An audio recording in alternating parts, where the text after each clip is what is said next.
Hello, and thank you for taking a moment to review this anonymous profile. We're going to be looking at a top-tier hospitality sales leader, a real expert in the field. So let's just dive right in. So here's what we'll cover. We'll look at their leadership profile, their strategic strengths, the measurable impact they've had, how they build culture and teams, and then we'll wrap it all up with a summary and next steps. All right, Section 1, a profile and leadership. Let's start with a quick overview of their experience. Okay, so this isn't someone new to the game. We're talking about a deeply seasoned sales leader with a background that is, well, it's incredibly versatile. They have a proven track record in all kinds of high-stakes environments, from major branded hotels in really competitive city markets, all the way to sprawling luxury casino resorts. And through it all, there's one thing that always stands out. They consistently drive major revenue. Section 2, strategic leadership strengths. This is where it gets really interesting, because it's not just what they do, but how they think that really makes them stand out. Take a look at this quote. I've learned a lot more from the people that did it poorly than from the people that did it well. This tells you everything, doesn't it? This is a leader who pays attention, who learns from everything they see. Their style isn't based on some textbook. It's built from real-world experience, from seeing what works, and maybe more importantly, what really doesn't. And that way of thinking, it translates into a leadership style that's collaborative, communicative, focused. You see the list.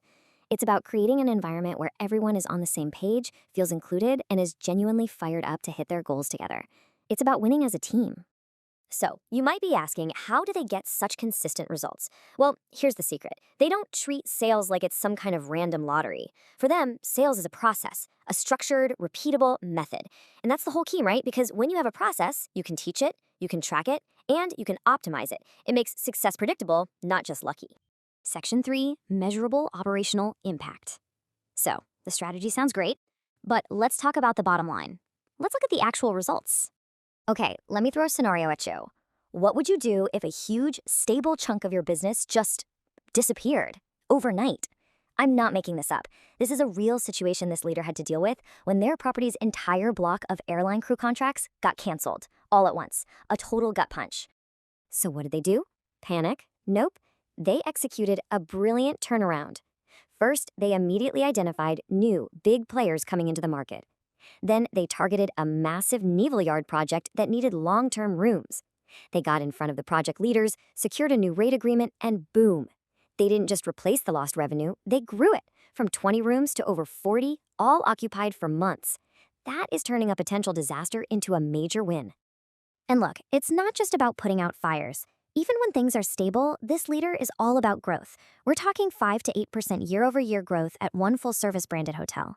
And more recently, at an independent venue, they didn't just hit the revenue target, they blew past it by 20%. 20%! And speaking of big numbers, $1 million. That's the value of a single piece of business they personally secured for a luxury casino resort. And the story behind that $1 million is even better. They convinced a 500-person, 6-night convention to literally switch from a competitor and come to their property. Think about that.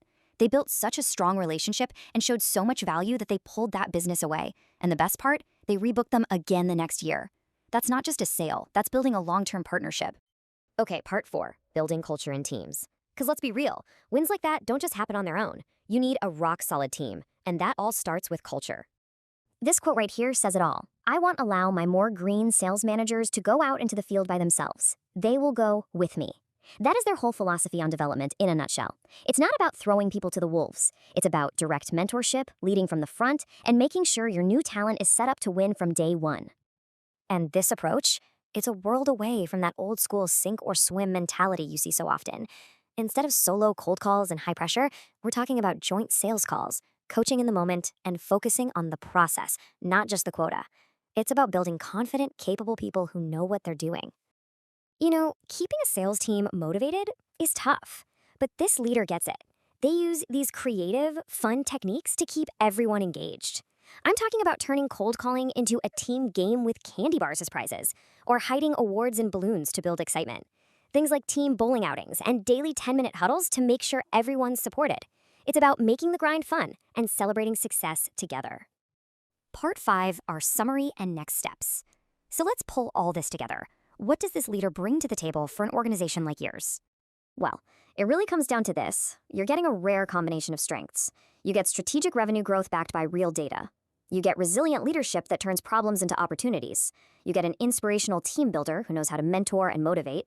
And you get someone who is laser focused on relationships, turning clients into loyal partners. This isn't just a leader who hits targets. They build the entire system that smashes them, again and again. Simply put, this leader is ready to make an immediate and lasting impact.